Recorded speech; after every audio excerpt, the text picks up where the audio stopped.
there is a stigma around STIs. Even with perfect hygiene, people are still getting UTIs. Especially Black women have been subjected. They've been used, they've been studied, they've been cut open and experimented on without consent. Period pain is normal, but period pain that interferes with your daily life is not. What if the reason you haven't gotten answers isn't because your body is broken, but because the system was never built to listen to you? Welcome to G Chats.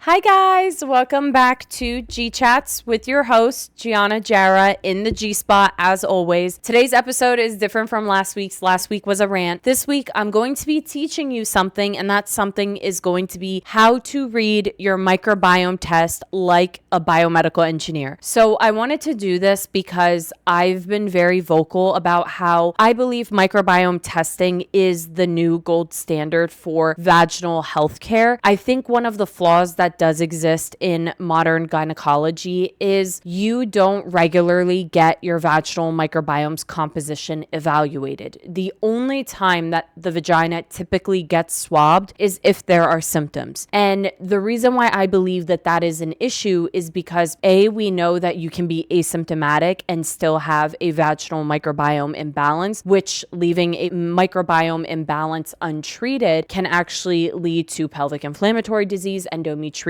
because these species associated with some diseases or some infections like bacterial vaginosis can spread upwards in the upper reproductive tract. And so the reason why I find that this is also an issue is because the tests that do look for something that's wrong simply look for the presence of Gardnerella, Candida, or Trichomonas. I think what's really important, I worked in a microbiology lab, and while I was at my local hospital working at a microbiology lab, one of the things that I did was run PCR tests. And I ran PCR tests for literally like every part of the body. I ran PCR tests for poop. I used to get stool cultures. I used to run PCR tests for COVIDs, influenza, RSV. And one of the things was also vaginal panels. And vaginal panels consist of looking for Candida albicans, which is responsible for most vaginal yeast infections, Gardnerella, which is responsible for most bacterial vaginosis infections, and then Trichomoniasis, which is responsible for Trichomonas. Trichomoniasis is a parasitic yeast sexually transmitted infection. The vaginal panels look for that. That is it. And I think the issue here is that a healthy vagina can have a positive PCR test for Gardnerella. It doesn't mean that you have BV. And if you then take antibiotics unnecessarily when you don't have BV, then you can contribute to antibiotic resistance and you can contribute to the bacteria mutating and becoming smarter and outsmarting the antibiotics. I also think it's another issue because Gardnerella is broken up into different species of Gardnerella. So there's Gardnerella vaginalis, there's Gardnerella swindisci, there's different Gardnerella strains. And so Gardnerella broadly doesn't really tell us anything. You'll learn today that the presence of these species does not equate to infection. And I think that that's really important for everyone to understand, and why understanding the composition of your microbiome is really important, because even someone with a very balanced vaginal microbiome who has a dominating presence of good bacteria can still have Gardnerella show up positive on a PCR test that's looking for Gardnerella,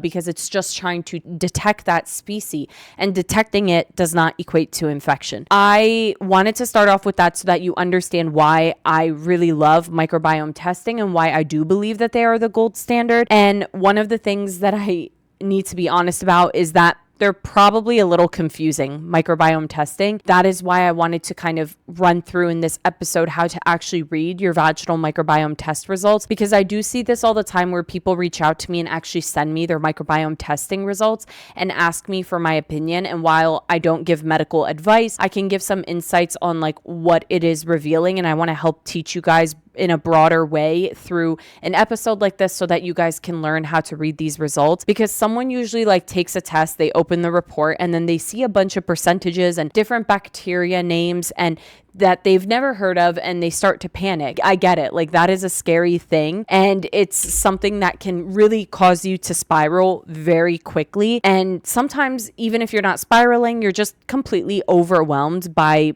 the report because it can be written in a way that's overwhelming. So I don't blame you. The reports are not designed for the average person to intuitively understand. They are built on real microbiology, so the translation layer is often missing, and that is why this video is super important. I want to be clear that I am not affiliated with any vaginal microbiome testing company, but there are 3 major microbiome testing companies that do exist: Evie Bio, Juno Bio, and Day. Those are like the 3 leaders in the vaginal microbiome testing world. I am not affiliated with any of them. I have done a brand deal or partnership with Evie in the past where I talked about their kit. I've used their kit. I'm not like affiliated. I don't have a link that you could go and like buy through me or anything like that. So I'm not affiliated with anyone. Those are just the major testing kits that do exist, and their dashboards do all look a little different, but honestly, they're all built on the same scientific foundations. It doesn't really matter. I wasn't going to go one by one, like, oh, if you use Evie, this is what it'll look like. If you use Day, this is what it'll look like, because the websites for each of these companies kind of have it laid out like a sample test result. Some of them, I think Day, the founder, did it and then shared her results on the website. There are like ways that you can see what the test results would look like for each of these companies. I just want you to understand the pattern in this video because the interface doesn't really matter. The first thing that you have to do is set expectations. I want to make sure that everyone has their expectations set because a microbiome test is not a diagnosis. I know that I said it's the gold standard and I kind of harped on why just like standard PCR tests are not great for a diagnosis. They're used as a diagnosis, but a microbiome test is not a diagnosis. And I need you to hear that because these tests are not telling you you have this condition or you don't have this condition. They are showing you the composition of bacteria in your vaginal microbiome at a very specific moment in time. And that is when you take it. That is it. It is simply data. It is not a conclusion of your vaginal microbiome. And if you misunderstand that from the start, everything else that you're about to read on your test results is going to feel way more alarming than it actually is. So when you first open your report, the first thing that you usually will see, and I'm looking at sample results so that I can, so if you see me looking down, I'm looking at sample results because I'm trying to like walk through what you'll see so that you can understand it better. The first thing that you're going to see is a list of bacteria with percentages next to them. This is where most people already start to get tripped up because they think that those percentages mean how much bacteria that they have. I know that that might be shocking because you're like, okay, if it says I have 30% of X bacteria, that means how much I have. But that is not what it means. So these percentages represent relative abundance. So in other words, out of all the bacteria present, what proportion is made up of each species? So if you see something that's listed as 30%, that doesn't mean that you have a lot of that bacteria in an absolute sense. What it means is that compared to everything else in that sample, that bacteria makes up 30% of the community. I hope that that makes sense. And that distinction really matters. The next thing that I want you to understand and anchor yourself in is that the only category of bacteria that I want you to immediately recognize is lactobacillus.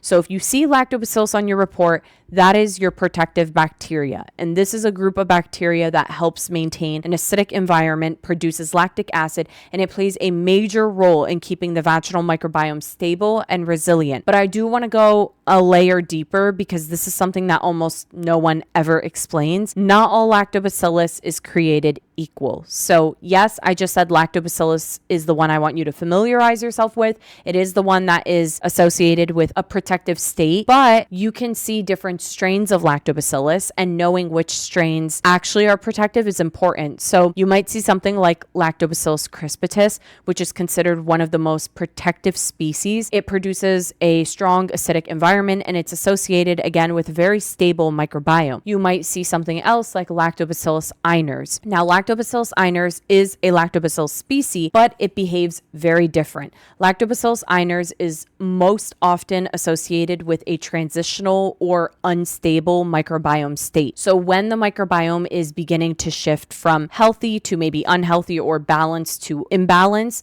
there usually is Lactobacillus iners present. So when you look at the results and think, oh, I have lactobacillus, I'm good, it's really important to understand what lactobacillus species you have, because the interpretation of that will actually matter. Now, the next thing I want to talk about that makes people panic, and I know exactly what happens, is when you scroll down on your report and you start seeing things like Gardnerella, Atopobium, Prevotella, and your brain immediately goes to something is wrong. I need you to pause and just take a deep breath, because the presence of these bacteria, again, as I said in the beginning of this video, does not automatically mean that you have an infection. The vaginal microbiome is not sterile. So even if you have a dominating presence of good lactobacillus species, you can still see the presence of Gardnerella, Atopobium, Prevotella, even Candida. It is okay for the presence of these species to be there and to exist, because your vagina is not sterile. That is super important. These bacteria can exist in small amounts without causing any issues at all. But what matters is not just presence, it's dominance and context. I wanted to make sure that I took a screenshot of this and wrote on a note of like some of the results page. I wanted to make sure that I explained that if you have a very low percentage of these bacteria and a very strong presence of protective lactobacillus, that is a completely different situation than if those bacteria are dominating your microbiome and you have a deficiency of lactobacillus. And even then, we're not jumping to conclusions without context, because this is where I want you to slow down and add some nuance, because this part is really important. You might hear people say that if you don't have symptoms, you don't have to worry about it. And I will be honest, some of these microbiome testing companies will ask intake questions where they try to gauge if you're having any symptoms at all. And I do think that symptoms are important and that matters. I understand where that comes from, but it's not the full picture, because when I say that a microbiome test without symptoms is just data, I do not mean that you should just ignore your results entirely, because there are situations where your report can show a clear imbalance even if you're not experiencing obvious symptoms. So for example, if your results show a significant deficiency of lactobacillus, let's say you have 10% of lactobacillus and a high dominance of bacteria like Gardnerella, that is not something that I personally would just recommend you brush off, because science matters here. Up to 70% of people with bacterial vaginosis are actually asymptomatic. So just because you don't have odor, you don't have any abnormal discharge, irritation, it does not automatically mean that everything is functioning optimally. But this is the part that requires discernment, because not every imbalance needs immediate or aggressive treatment. So what I'm trying to say is there's a place where like many intake forms for these tests will check to see if you're having symptoms. And if you're not having any symptoms, a lot of times it's like, okay, if you're not having symptoms, then it doesn't matter what your microbiome test shows. But like, it does matter what your microbiome test shows, because you can have an imbalance and be asymptomatic. But it doesn't also mean that if you're not having symptoms and you're having maybe a slight imbalance. I don't want to say slight imbalance. Let's say it's like 70 to 30. It doesn't mean that, oh my God, I'm asymptomatic, I need to treat the 30% just because to you it feels like the 30% is high. So that's why I feel like the data matters, but also symptoms matter. But also if you're asymptomatic, it matters, because you can't just ignore data that shows a clear imbalance even though you're asymptomatic. So there's a lot here that does exist, and there's a difference between a slight shift in your microbiome and a true dominance of disruptive bacteria. If you're looking at something again like a 70-30 split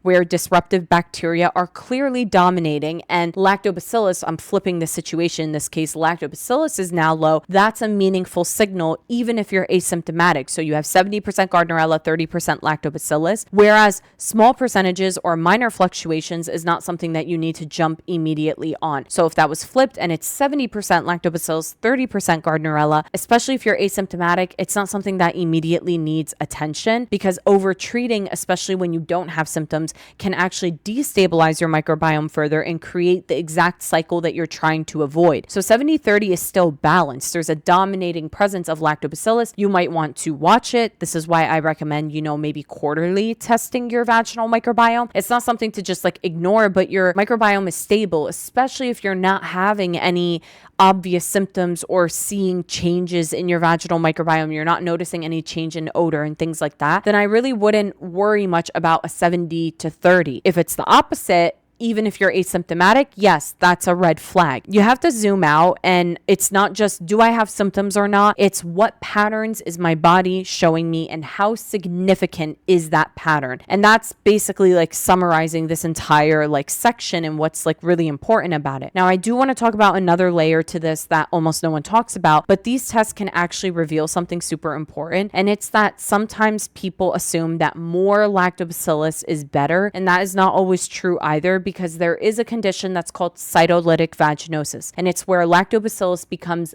over dominant. And instead of protecting the vaginal microbiome, it can actually create irritation, discharge, and discomfort that can feel very similar and look very similar to a yeast infection. So in that case, your microbiome test might show extremely high levels of lactobacillus. And if you don't understand that nuance, you might think that that is perfect, when in reality, your body is actually experiencing an imbalance in the opposite direction. So this comes back to the same principle. You are not just looking at whether something is present. You are looking at balance, dominance, and how that aligns with what your body is experiencing. If you have, let's say, 98% lactobacillus, but you are having itching and burning, that would reveal that cytolytic vaginosis is possibly happening. If you are not experiencing any symptoms, you are not having any itching, burning, discomfort, and you have this 98% of lactobacillus, then it's likely you don't have cytolytic vaginosis and there's just simply a dominating presence of lactobacillus. Now, it's also really important to understand that a lot of people develop cytolytic vaginosis because of probiotic suppositories. One of the main questions that I've been asked is, why didn't you come out with a probiotic suppository? And while that's not out of the question, I'm not saying that I don't ever want to do a probiotic suppository. I just think that if I ever do create a probiotic suppository, there will have to be a lot of guidance with it, a lot of instructions with it, a lot of nuance there, because it's very easy to be desperate for a solution when you're experiencing recurring BV, recurring yeast infections, and you want something to help so bad that you find a probiotic suppository. Let's say I have one with Meraki Co. sells one. You purchase, let's say, the packet, and the packet has 8 suppositories, and someone's like, I'm going to use this for 8 days straight. Even if the packaging says don't do that, someone might be desperate, say, I need the probiotics in my vagina, and then they use it and they're like, oh my God, it gave me a yeast infection, because the symptoms of cytolytic vaginosis are similar to a yeast infection. So people will think that they now have a raging yeast infection, and they're going to hate the product, or they're going to start having white discharge, they're going to start having irritation, and it is because they overused it. It's very easy to do that when you are desperate for a solution. So if I did sell a vaginal probiotic suppository,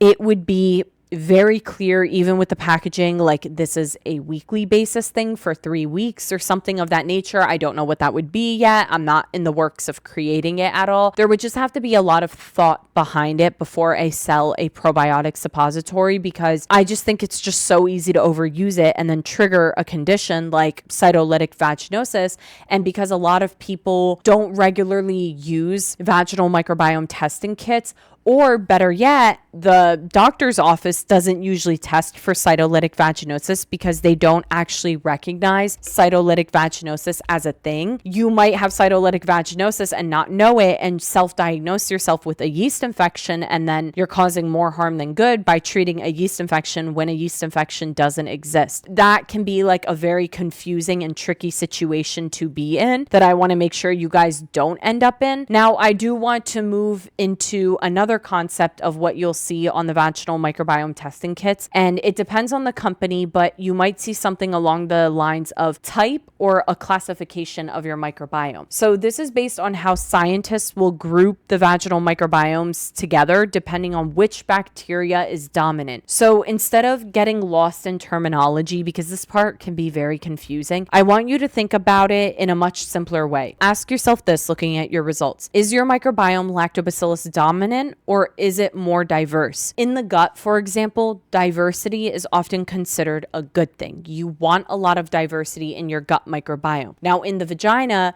that is not necessarily the case, because a highly diverse vaginal microbiome is often associated with imbalance, not health. And that's a nuance that gets completely lost in a lot of wellness conversations, especially vaginal microbiome conversations. So again, you're not chasing complexity here. We are are looking for patterns in your vaginal microbiome. And then the final piece of this is what to actually do with this information, because reading the report is one thing, but knowing how to respond to it is another. So if your results show that lactobacillus levels are low and there is a higher presence of disruptive bacteria, that is not a moment to panic. It is a signal, and it is your body showing you that something within your system is off, whether that is your gut, your immune system, your hormonal environment, and it is not supporting a stable vaginal environment and a vaginal microbiome. So this is where I think the conversation needs to evolve, because vaginal health is not isolated and it is connected to everything else that's happening in your body. So instead of asking yourself, how do I get rid of this one bacteria or this group of bacteria that's overgrowing, the better question to ask yourself is, what is creating the environment that allowed this imbalance to happen in the first place? Because if you don't address that, you will keep ending up in that cycle of recurring infections. And this is why I always say that you are not trying to memorize bacteria names. You're not trying to kill bacteria, because what happens is a lot of people will do the whole thing where they, let's say, follow the treatment plan. What I usually recommend for people, let's say you have recurring BV. Because Gardnerella is associated with a biofilm, I recommend that you use boric acid for 5 to 7 days every single night, like 5 to 7 nights. You use boric acid to destabilize the biofilm. Then you use the antibiotic that you were prescribed. On most vaginal microbiome testing kits, they will run an antibiotic resistance test. So you'll get prescribed the appropriate antibiotic. You then use the antibiotic. Once you finish the antibiotic, now you need to restore with good bacteria. Once you restore with the good bacteria, the key part that's missing is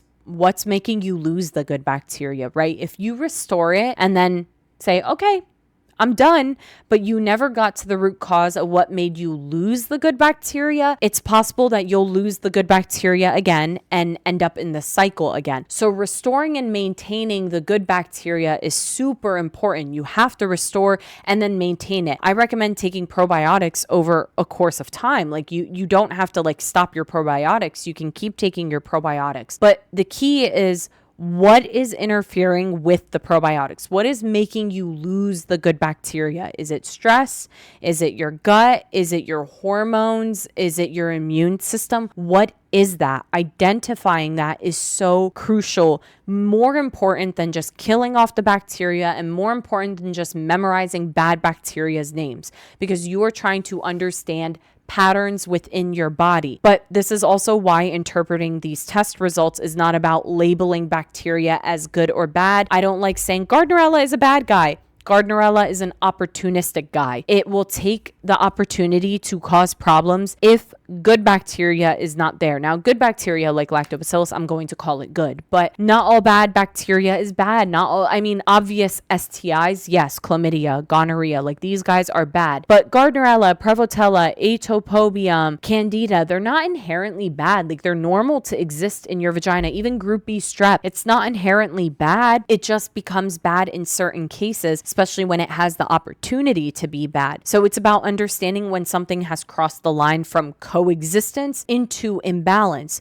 So if you take anything away from this episode, I need it to be that your microbiome test is not a verdict of your vaginal microbiome's health. It's a snapshot, and your job is to not react in a way that triggers you to fall into this hole of recurring infections. Your job is to interpret it intelligently. And once you learn how to do that, these reports go from being very confusing and anxiety inducing to actually being one of the most empowering tools that you can have when it comes to understanding your body. I really hope that this information helped you kind of understand the basics of a vaginal microbiome test and helped you kind of understand what to look for and when to, seek medical expertise and advice and medical attention, and when you can take the initiative into your own hands and start examining patterns. But ultimately, vaginal microbiome tests can feel way more intimidating and way scarier than they need to be. So I hope that this video was really helpful and gave some helpful insights. Let me know if you've ever taken a vaginal microbiome testing kit before. Let me know what other companies you've heard of down below, and let me know what else else you want me to talk about in the next few episodes. I love you guys so much. Happy spring. Enjoy this beautiful weather that's happening on the East Coast, and I will see you guys in the next one. Bye, guys.